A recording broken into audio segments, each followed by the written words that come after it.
Hola, bienvenidos al curso de instrumentación. Vamos a empezar hoy con la introducción a lo que es introducción a la instrumentación.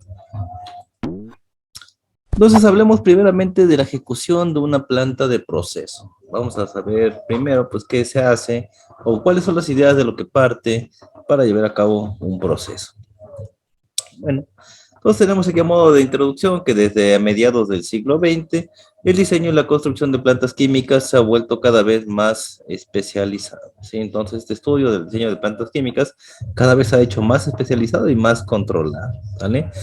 Las actividades comienzan con el potencial desencadenante de la idea de una nueva instalación. O sea, lo primero que tenemos que hacer para hacer un proceso, un proyecto, un producto, pues es tener la idea.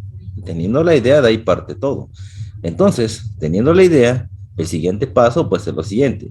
Las complejas condiciones del mercado y las interconexiones con la economía exigen un análisis crítico del proyecto en cuanto a la fiabilidad, la relevancia económica y el impacto ambiental.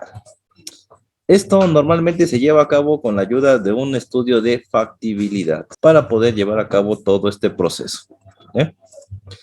Bueno, con base en los resultados del estudio de factibilidad, una vez que se ha tomado la decisión de continuar con el proyecto, el propietario o el cliente prepara una definición elaborada de la planta, también llamada base de diseño del proceso. ¿Vale? Bueno, la base del diseño del proceso se utiliza para invitar a licitar a los licenciantes del proceso. Entonces, lo que se hace aquí pues, es invitar a todos los licenciantes, perdón, para pues que chequen nuestro proceso. ¿Sale? La selección del licenciante del proceso marca el final de la fase conceptual del proyecto. Todo lo que teníamos pensado teóricamente, pues ahí estaría terminando. ¿Sale? Se le pide al licenciante del proceso seleccionado que prepare el paquete de ingeniería básica. En este caso vamos a llamarlo BIP. No te pierdas. Cada que hablemos del BIP se refiere al paquete de ingeniería básica. ¿Sale? Bien. Entonces el BIP sirve como base para la ingeniería de detalle y la construcción del mismo. ¿Sale? La fase de ejecución del proyecto comienza con los ingenieros de proceso realizando la ingeniería inicial. ¿Vale?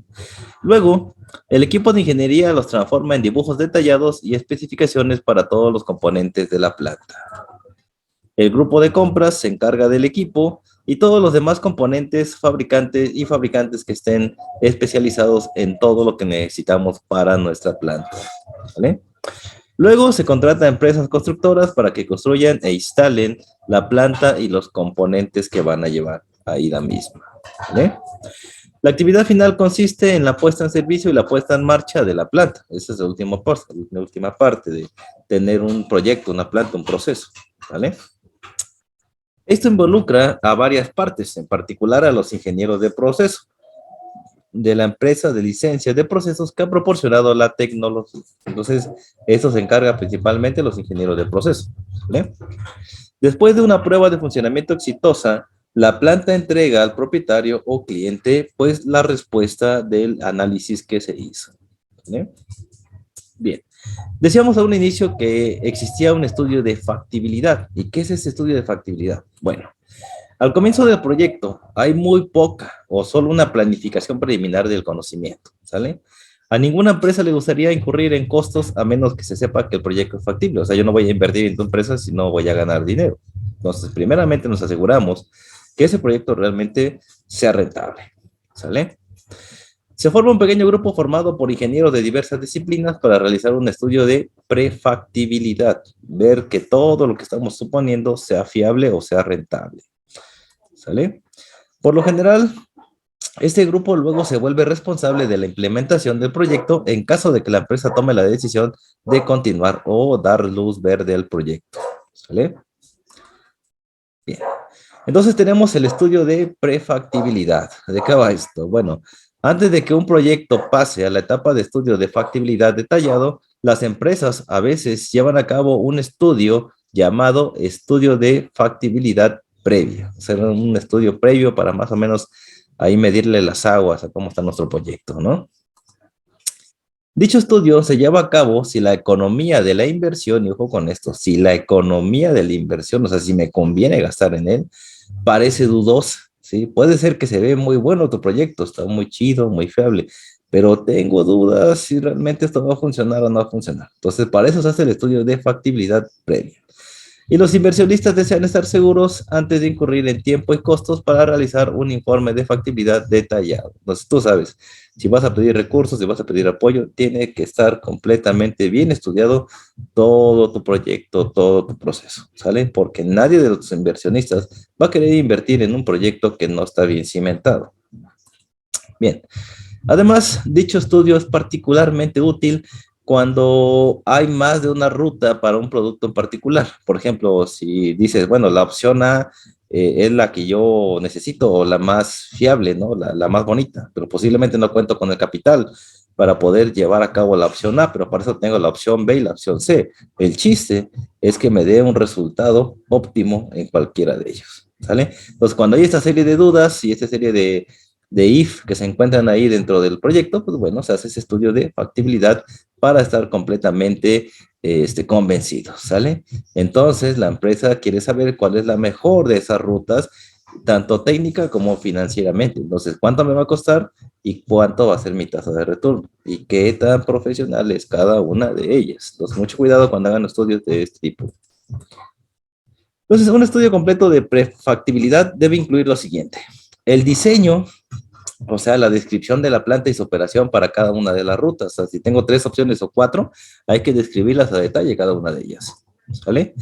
Así como de estimaciones de costos, riesgos del proyecto, problemas de seguridad y alguna otra información que sea importante. Tiene que ir todo bien mostradito en ese estudio. ¿Sale? Bien.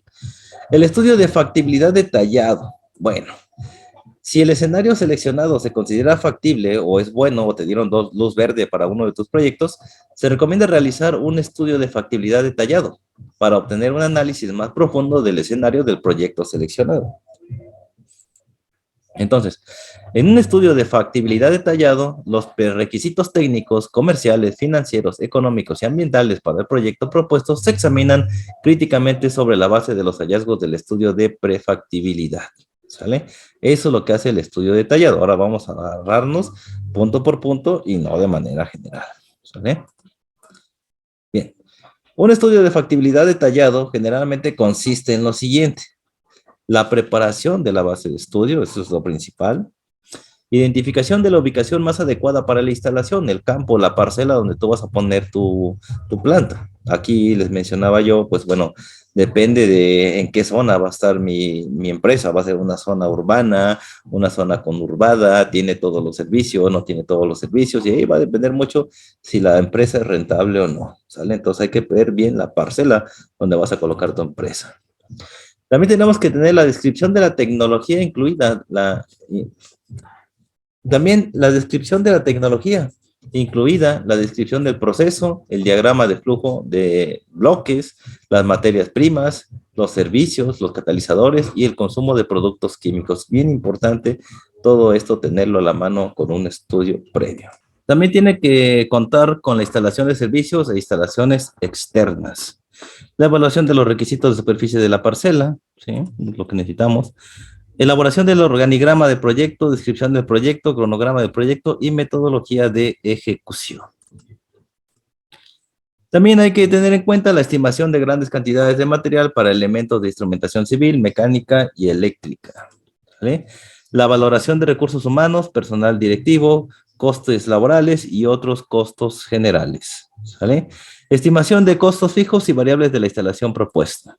Realización de análisis financieros, recomendaciones para implementación, entre algunos otros. ¿Vale? Bueno, para esto nosotros tenemos que nombrar al consultor de gestión de proyectos. ¿Sale? En esta etapa, el propietario debe decidir si tiene suficiente mano de obra y experiencia para manejar todas las complejidades involucradas en la ejecución del proyecto, incluidos ingenieros de diseño experimentados, personal de adquisición y expertos en construcción. Hay que saber si tenemos la gente y el personal capacitado en todo esto.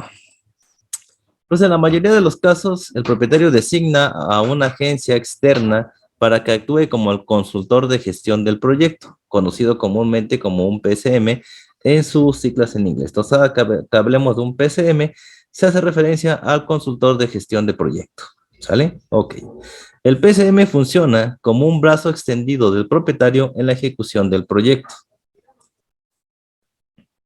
Entonces, ¿cómo va la preparación de especificaciones del proceso? Bueno, una vez finalizadas las horas de funcionamiento deseadas por año, digamos unas 8,000 horas, se define la capacidad de diseño de la planta, ¿sí?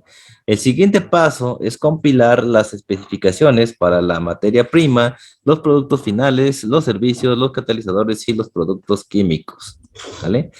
Estas especificaciones incluyen propiedades físicas y químicas relevantes, así como las condiciones límites de la batería de todas las corrientes que ingresan y salen del complejo propuesto. Las tecnologías licenciadas y selección de licenciante de proceso. Bueno, licenciantes de proceso en general, no solamente es uno, pueden ser varios. Si es uno, pues bueno, es un individuo o una empresa. O sea, aquí cuando hablamos en este caso de plantas y de este tipo de cosas, siempre nos referimos en individual, pero puede ser un solo individuo o puede ser una empresa la que se encarga de todo este licenciamiento, ¿sale? Bueno, que tiene los derechos exclusivos de una tecnología patentada en particular. Entonces, siempre que necesitamos un licenciamiento, pues hay que pedir un permiso al propietario de la patente o a los dueños de la patente, ¿sale? También permite que otra parte denominada licenciatorio utilice la tecnología en su planta de procesos. Estos amigos, una vez que te autorizan el uso de esas patentes, pues tú las puedes usar sin ningún problema en base a un licenciatorio, donde dice que tú puedes o tú estás permitido para poder hacer uso de esas patentes, ¿vale? A cambio de la licencia de proceso, el licenciatorio se paga al licenciante, o sea, obviamente se le paga una tarifa pues para tener la licencia, ¿verdad? Que normalmente es un porcentaje basado en la capacidad de la planta. Entonces es un dinero que tiene que entrarle pues al dueño de la patente o a los dueños de la patente. Y eso se trabaja así siempre, ¿sale? Bien. Sin embargo, la venta de una licencia de proceso por sí sola no tiene ningún significado, ¿sale? Normalmente se vende con un BIP, acuérdate que era el BIP, no te olvides de esto, que contiene todos los detalles sobre la tecnología en forma de dibujos, descripciones y hojas de datos. Prácticamente es un know-how, ¿sí? Ahí está. Entonces, para esto, el licenciante cobra una tarifa adicional llamada tarifa básica de ingeniería, ¿sale? Para poder llevar a cabo este tipo de proceso, ¿sale? Bien. ¿Cuáles son los tipos de estrategia de ejecución? Bueno, una planta química se puede ejecutar de varias maneras, ¿sí? En consecuencia, se firman diferentes tipos de contratos con el cliente dependiendo del tipo de estrategia de ejecución, ¿sí?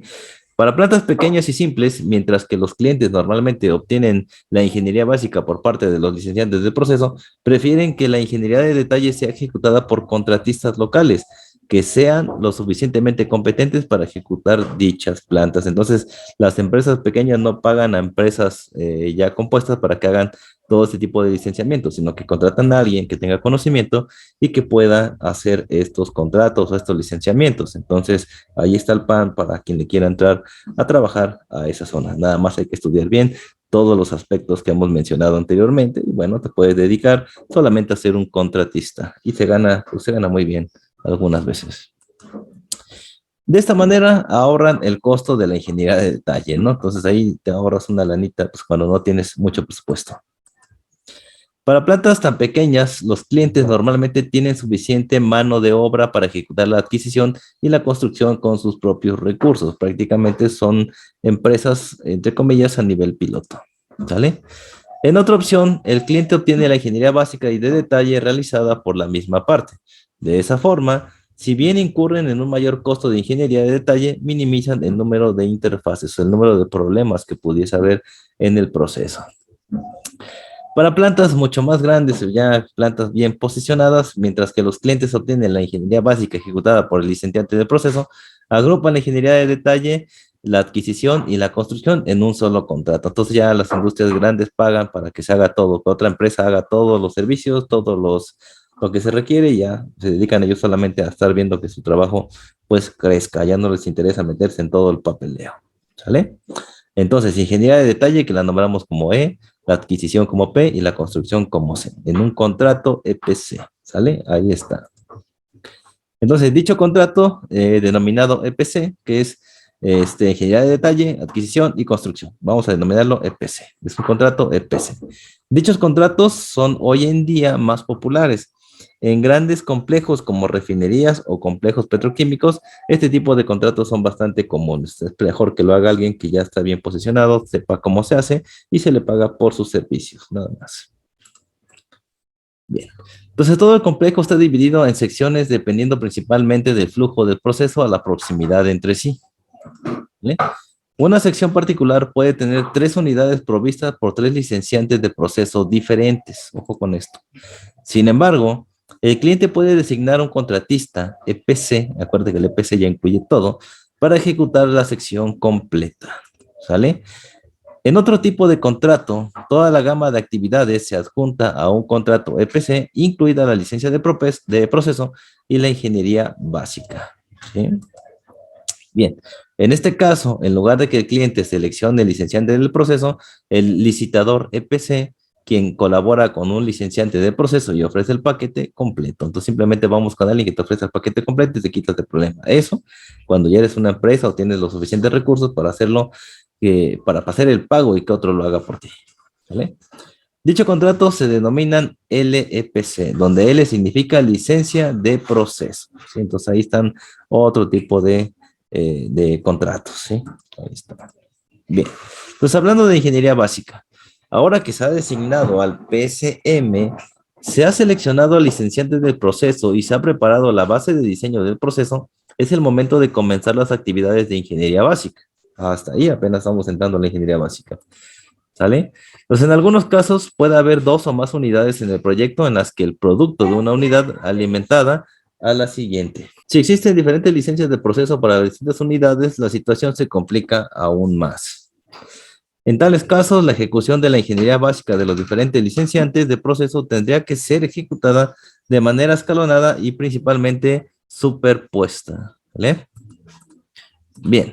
Entonces hablemos ahora, ya pasamos de una etapa a la etapa de ingeniería básica. Ya que tenemos la etapa de ingeniería básica, vamos a simular este proceso, vamos a ver que realmente funcione, ¿no? Los cálculos de diseño de proceso para procesos que involucran múltiples unidades y los procesos interconectados como balance de materia y energía pueden volverse muy complejos, sobre todo hablando ya de un proceso completo, ¿no?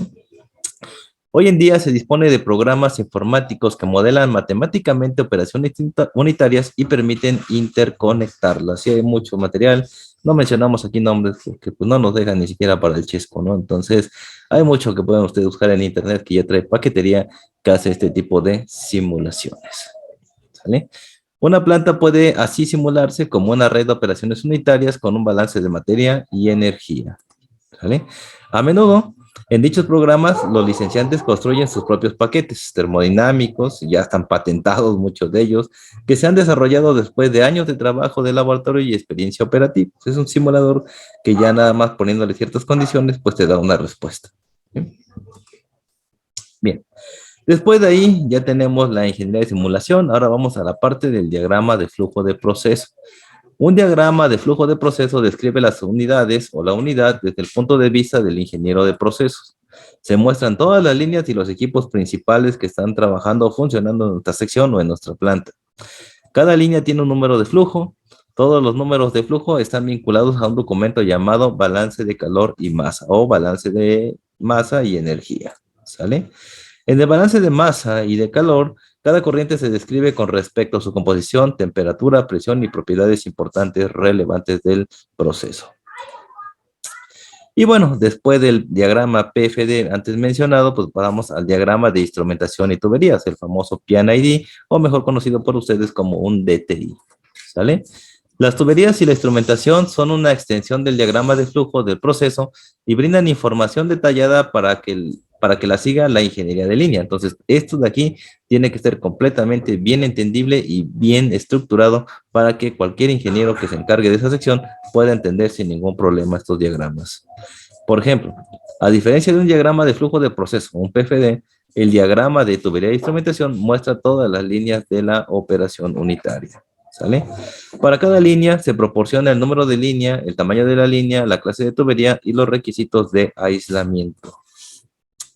Se muestran las pendientes requeridas desde el punto de vista del proceso, se muestra la conexión de las líneas al equipo respectivo y por lo tanto se muestran todas las boquillas de cada uno de los equipos.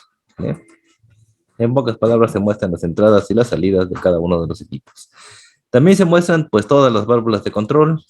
Siempre que cambie el tamaño de la línea, también se muestran los expansores y reductores correspondientes, ¿vale? Y también se muestran varios respiraderos, drenajes y puntos de muestreo, entre algunas otras cosas más. Bueno, aunado a esto, se preparan algunas hojas de datos de procesos de equipo, ¿sí? Dichos documentos proporcionan todos los datos del proceso con respecto al equipo. Se especifican las dimensiones y capacidades del equipo, los datos del diagrama de flujo de proceso y el balance de materia se utiliza para dimensionar el equipo estático, el equipo rotatorio, las tuberías, entre algunos otros. ¿Vale? Por ejemplo, los diámetros de las columnas se calculan mediante procedimientos establecidos, el número de bandejas se deriva de la simulación de proceso y el espacio entre las bandejas se selecciona de las pautas del proceso o del diseño del equipo. ¿Vale?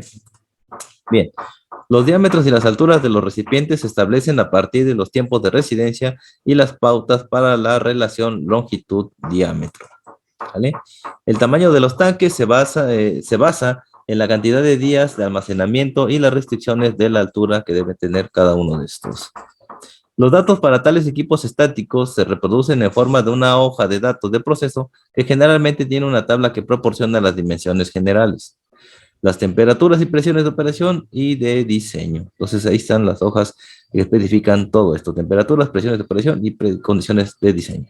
¿Sale? Y sobre todo algo bien importante que casi no llegamos a checar ahí en la carrera, pues es el material de construcción. Es bien importante conocer el material de construcción porque de eso depende qué voy a estar metiendo yo en mis materias primas y cuánto tiempo de vida van a tener estos equipos con respecto a mis materias primas. ¿Sale? Y bueno, también es importante conocer el espesor de aislamiento, la tolerancia a la corrosión. Pero todo esto tiene que ver con los tipos de materiales. ¿Sí? Una vez que conozcamos los tipos de materiales, pues podemos conocer el espesor de aislamiento, la tolerancia a la corrosión, entre algunas otras variables más que dependen de los materiales. ¿Sale? La hoja de datos también tiene una tabla que muestra todas las boquillas con sus tamaños y designaciones. ¿Sale? También hay un croquis que muestra todas las dimensiones. Para columnas, además de lo anterior, también hay una sección que proporciona el tráfico de vapor líquido que se requiere para que el proveedor confirme el diámetro de la columna y otros parámetros de rendimiento. ¿Sí? Para equipos rotativos, por ejemplo, bombas, los datos del proceso incluyen el tipo de bomba, caudales nominales, máximos y mínimos, presiones de entrada y salida y el material de construcción y sus propiedades físicas del medio. Los caudales se toman del balance de materia y las presiones de entrada y salida se obtienen realizando los cálculos de la carga de la bomba.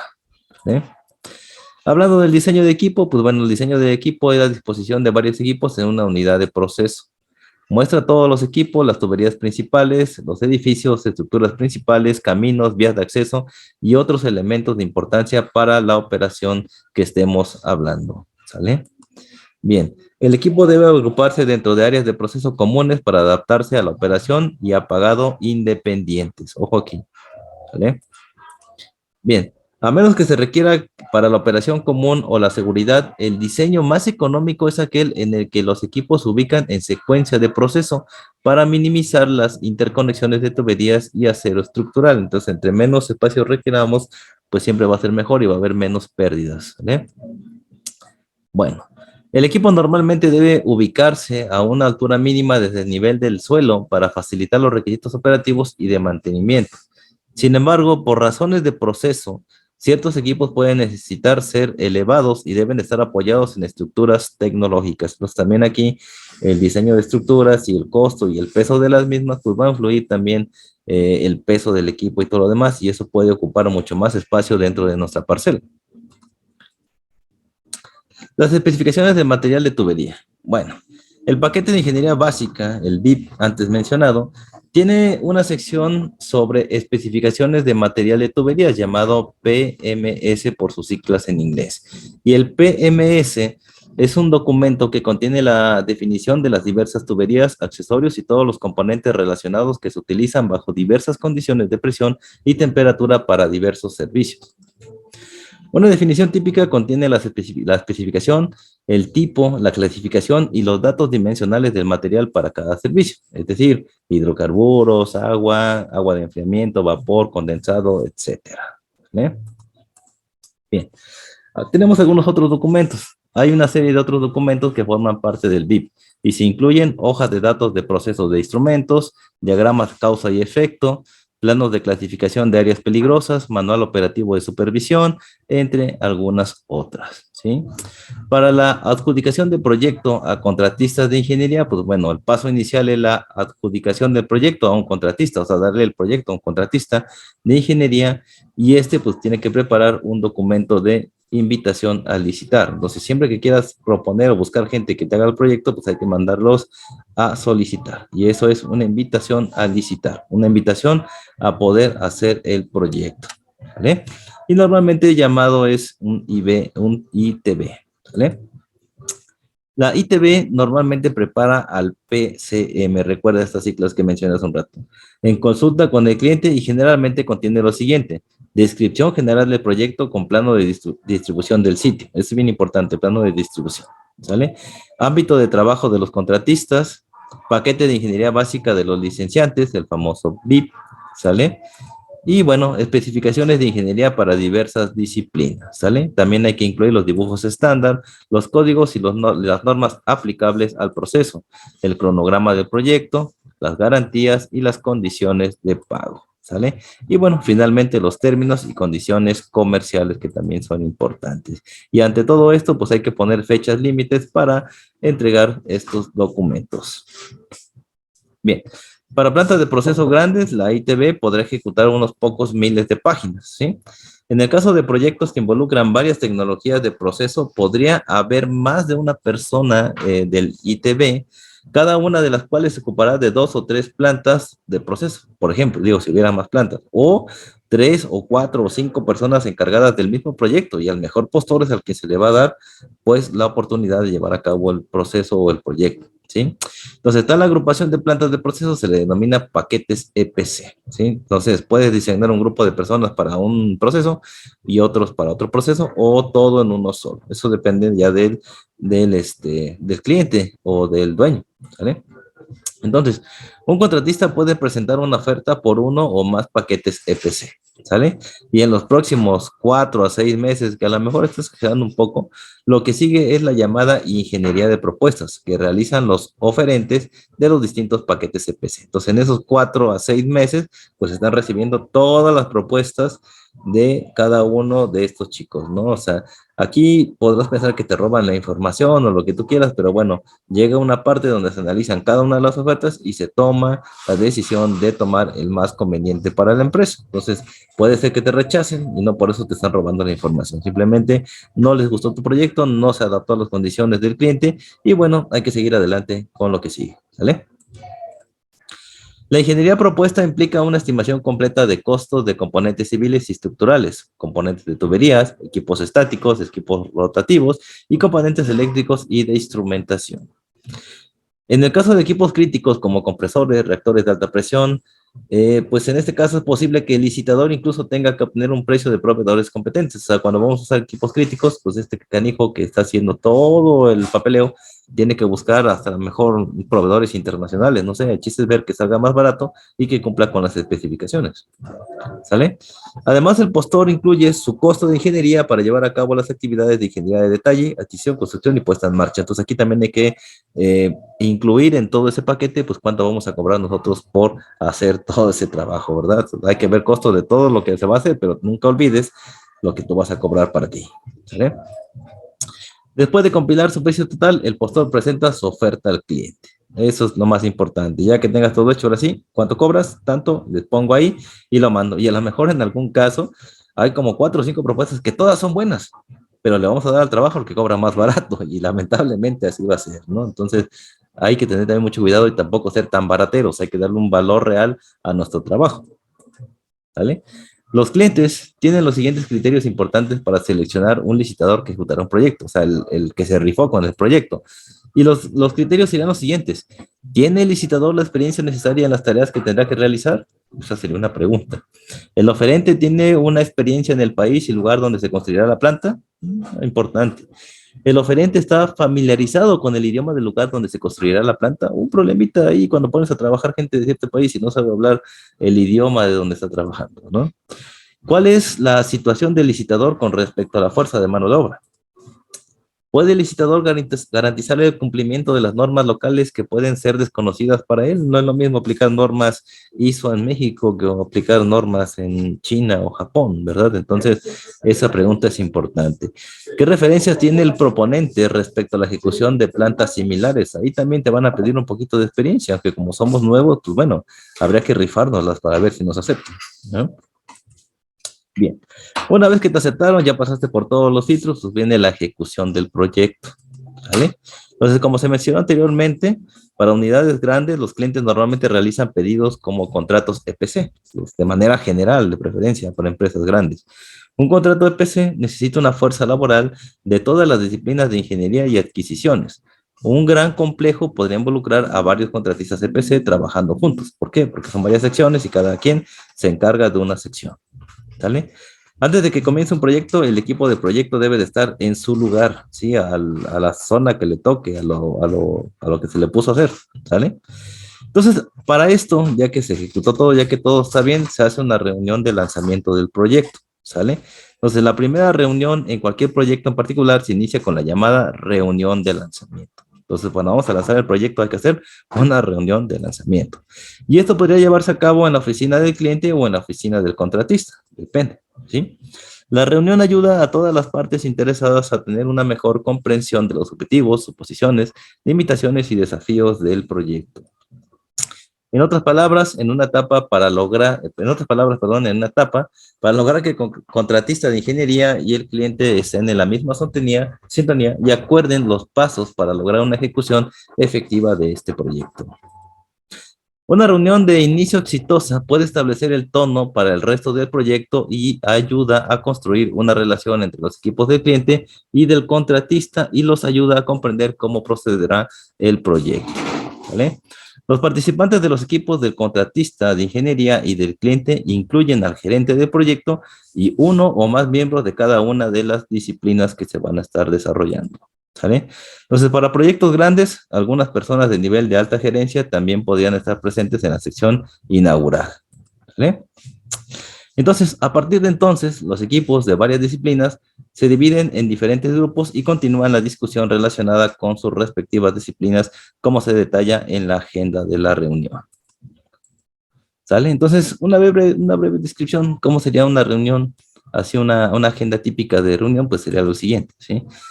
Tenemos aquí la ingeniería de procesos. Entonces, en la ingeniería de procesos, ¿qué va a ser? Según mi agenda, vamos a hablar de ingeniería de procesos. ¿Qué se va a discutir? Bueno, vamos a discutir sobre las especificaciones del proyecto y datos básicos de diseño. Discusión y confirmación de los límites de la batería, así como los puntos de conexión de materias primas, servicios, productos de derivación y efluentes, ¿sale? Entrega temprana de hojas de datos de procesos críticos y documentos de ingeniería de detalle a ser revisados por el licenciante del proceso. Por la parte de ingeniería de detalle, ¿qué va a pasar ahí? Bueno, va a haber diversas especificaciones de ingeniería, códigos y estándares, planos y diseños del terreno o de la parcela, límite de las energías que estemos trabajando, los entregables y bueno, la aprobación de documentos y tiempo de entrega, ¿sale? Y también pues ver a los vendedores o proveedores de equipos aprobados, de los equipos que nos aceptan. Entonces hay que ya hablar directamente ahora sí que vamos a adquirir ese producto. Por la parte de gestión de proyectos, pues tenemos discusión y confirmación del cronograma de entrega de documentos, discusión sobre el cronograma general del proyecto, calendario de reuniones, incluidos el lugar y el método, método de medición del proceso, hitos de pago, es lo que vamos a estar pagando, ¿vale? Entre otras cosas. Por la parte de la ejecución de una planta de proceso tenemos establecimiento de protocolo de comunicación, nombre de las personas de contacto. Hay que tener una agenda de contactos para poder platicar con ellos de manera inmediata en caso de ser necesario. Confirmación de direcciones del contacto. Hay que saber dónde viven, cómo están y dónde podemos encontrarlos de manera rápida. No para hostigarlos, sino para tener conocimiento de ellos. Y para la obtención, bueno, pues viene la lista de proveedores aprobados, ¿sí? La revisión de planos de proveedores por parte del cliente, el periodo de respuesta para la revisión de documentos de proveedores, ¿sale? Y el procedimiento de aprobación de documentos de proveedores. Todo esto se va en la parte de obtención. En mi agenda pongo obtención, lista de proveedores, revisión de planos, periodo de respuesta, procedimiento de aprobación, entre otras cosas, ¿sale? Y bueno, dentro de los misceláneos que se te pueden pasar, pues anotas la construcción, la puesta en marcha, las cuestiones comerciales y bueno, finalmente ya que tenemos todo esto, pues la ingeniería de detalle. Entonces, como sugiere el nombre, la ingeniería de detalle implica la realización de varios cálculos de ingeniería para la preparación de especificaciones y dibujos detallados. ¿Sale? En resumen, se realizan las siguientes actividades. Ingeniería de procesos. La mayor parte del trabajo de ingeniería de procesos ya se realiza en la etapa de ingeniería básica. Sin embargo, el ingeniero de procesos todavía necesita generar toda la información que no está contenida en el BIP, ¿sí? En particular, los diversos tambores de purga, los tambores de extracción, los PID de interconexión, los diversos tamaños de la línea que faltan, los tanques y todo lo que se necesite. Además, el ingeniero de procesos necesita brindar apoyo constantemente a diversas disciplinas de la ingeniería. La ingeniería de tuberías. Bueno, el ingeniero de tuberías genera el diseño detallado del equipo y actualiza los PIDs en forma de la información del BIP, de la paquetería básica, ¿sale? Además, genera las especificaciones del material de las tuberías. Todas las líneas están identificadas por números de línea y están contenidas en la lista de las líneas de tubería generadas por el ingeniero de tuberías. En esta actividad se realiza junto con los PID. Se realizan dibujos isométricos que muestran tanto la geometría del tramo de tubería como su ubicación en la planta. Paralelamente, también se genera un modelo de tuberías que incluye racks de tuberías, todos los equipos, edificios, estructuras, plataformas y escaleras. ¿Sale? Cuando un PID ha alcanzado un cierto nivel de integridad y se ha preparado el diseño del equipo, se genera el despliegue del material. Vamos a identificarlo como el MTO, el preparado del equipo que se genera del despliegue del material. ¿Sale? Este es un MTO. El MTO proporciona detalles de todas las longitudes de tubería, válvulas, codos, bridas y accesorios de varios tamaños y clases de tubería. Además, proporciona detalles de elementos de tubería especiales según se requiera. El objetivo de esta estimación del MTO es preparar ofertas y realizar pedidos de componentes de tubería. Por lo tanto, se puede disponer de suficiente material en el sitio cuando se comienza la instalación de las tuberías. El chiste es que tengamos material, pero que no tengamos material de sobra. ¿Eh? Bien, tenemos la parte de la ingeniería estática y de maquinaria. Entonces, los ingenieros estáticos y de maquinaria realizan actividades similares con respecto a equipos estáticos, es decir, intercambiadores de calor, recipientes de columnas y equipos rotativos como bombas, compresores, agitadores, mezcladores, entre algunos otros, ¿sí? El ingeniero estático prepara hojas de datos mecánicos de columnas, recipientes, intercambios de calor y entre más equipos esté trabajando. Para generar dichos documentos, lleva a cabo cálculos de espesor de capa, clasificación de brida, clasificación de boquilla, cálculos de carga de viento y sísmica. Esto es bien importante, casi no lo hacemos nosotros, pero debemos tener información de cómo se hacen los cálculos de carga de viento y sísmica. Son bien importantes tenerlos en cuenta, sobre todo para la parte de la ingeniería civil, ¿sale? Y cálculos de carga por boquilla. Bien. Asimismo, el ingeniero de maquinaria prepara las especificaciones de bombas, compresores y otros equipos rotativos. Además, como parte del documento de consulta, se generan las siguientes especificaciones. Especificaciones de soldadura, especificaciones de aislamiento, especificaciones de pintura, dibujos estándar, entre algunos otros, ¿sí? Dentro de la parte de ingeniería civil estructural tenemos lo siguiente. El trabajo civil y estructura en el sitio de un proyecto comienza bastante temprano con el proyecto. Generalmente tan pronto como el trabajo de ingeniería esté completo entre un 20, 25 o 30%. ¿Sale? Más o menos cuando está ahí es cuando ya se empieza a ver lo de la parte de ingeniería civil que les mencionaba hace un momento. Entonces, por lo tanto, el trabajo de ingeniería en esta disciplina también se debe comenzar una vez que el diseño del equipo esté congelado y haya un proceso suficiente en la ingeniería estática y de maquinaria. ¿Eh?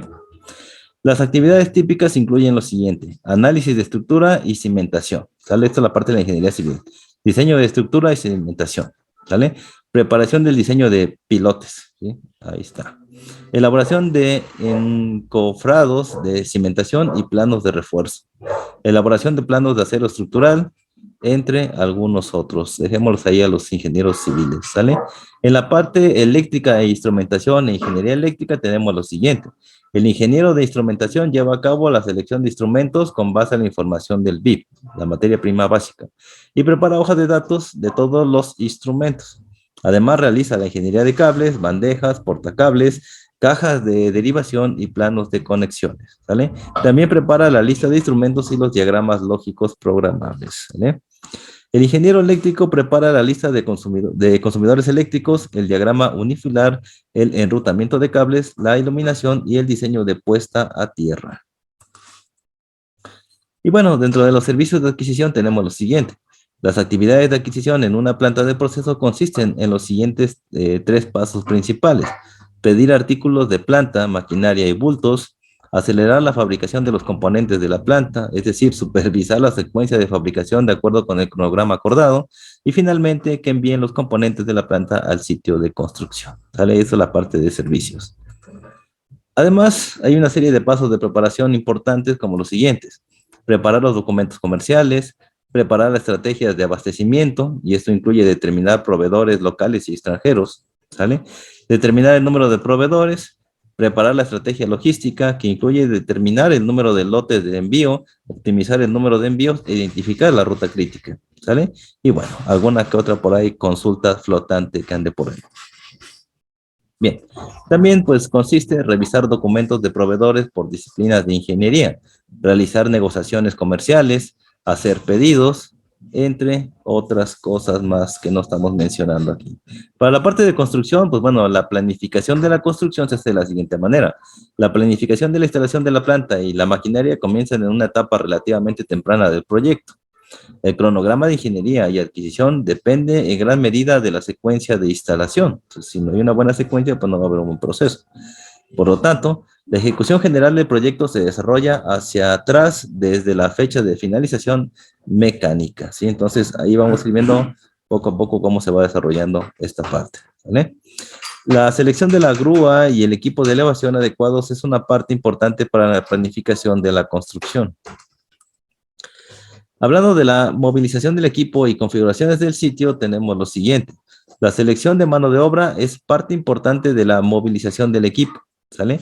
El personal con la experiencia requerida y el conocimiento especializado de la seguridad del sitio debe ser cuidadosamente seleccionado como parte del equipo de construcción. Tenemos que meter gente que tenga conocimiento del área. No podemos meter a cualquiera.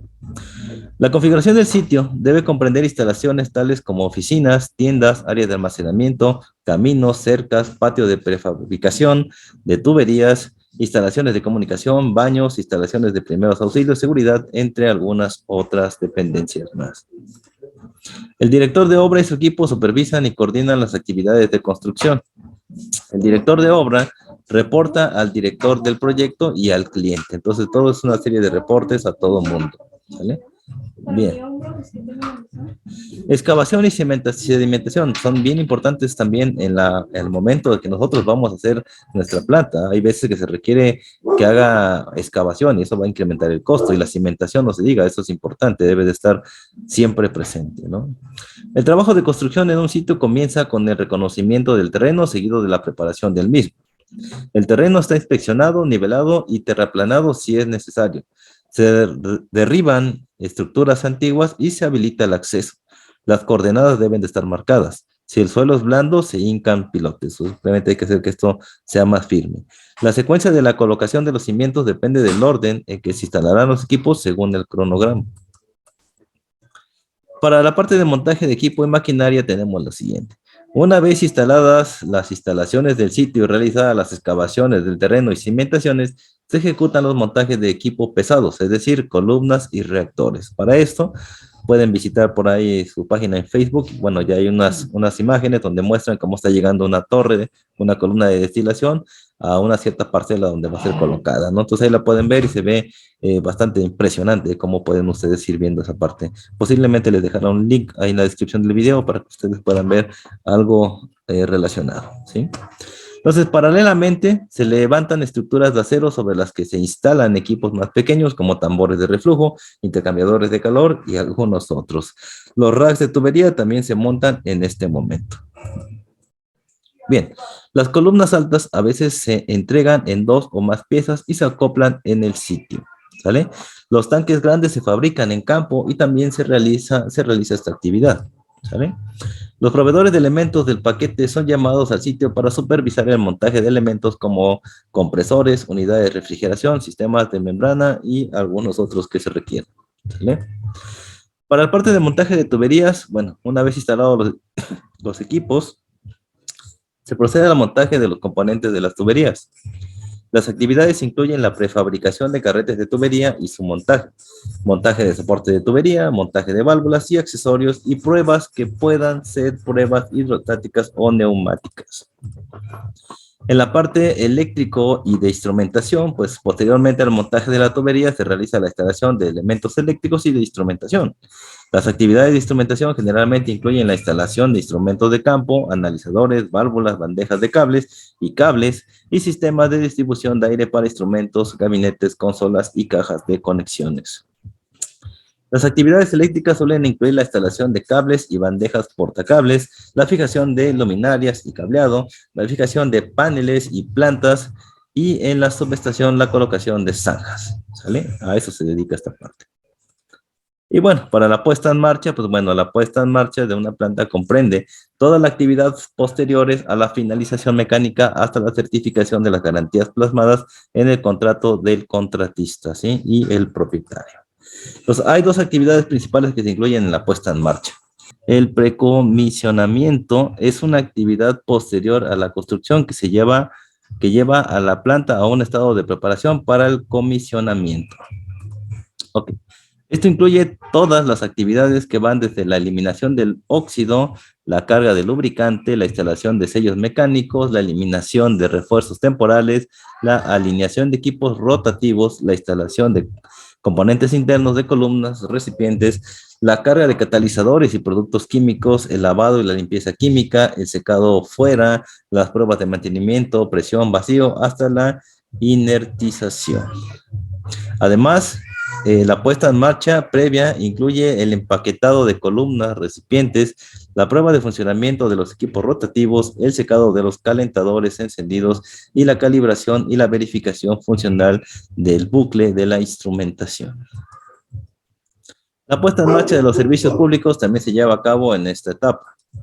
Una vez finalizadas estas actividades, la planta está lista para su puesta en marcha. Y entonces, hablando de la puesta en marcha, una vez que se completan las actividades previas a las puestas en marcha, la planta está lista para la alimentación o para su uso. ¿Vale?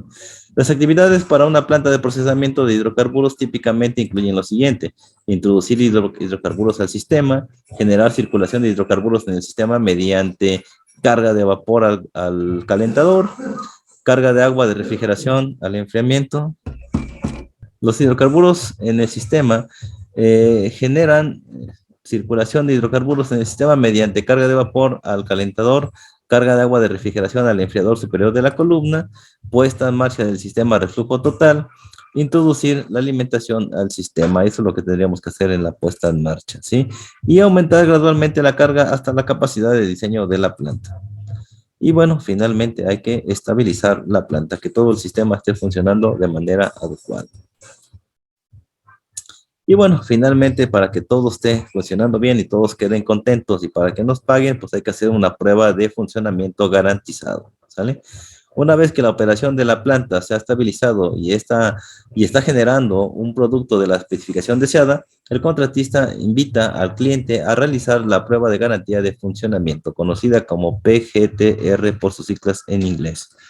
¿Sale? Entonces, durante el PGTR, la planta funciona a la capacidad diseñada durante un tiempo determinado. Normalmente son de 2 a 3 días, ¿sale? Según el procedimiento acordado por el contrato. Durante este periodo se monitorean todos los parámetros descritos en el procedimiento, ¿vale? Al final de la prueba, si se determina que todos los parámetros cumplen con las especificaciones del contrato, pues esto estaría completo, ¿sí? Sin embargo, si no se cumplen algunos de los parámetros, se repite todo el proceso hasta que todos los parámetros estén de acuerdo con las especificaciones. No te van a pagar si el sistema no funciona, ¿sí? Y finalmente viene la parte de aceptación y entrega de la planta, ¿sí? Luego de completar con éxito las pruebas, el certificado de aceptación de la planta se entrega al contratista, ¿sí? Posteriormente se realiza el pago final al contratista y esto marca la conclusión del contrato. Y todos felices y contentos, ¿sale? Ahí está. Bueno, pues por mi parte es todo, la sección introductoria. Nos estamos viendo en el siguiente video. Suerte. Bye, bye.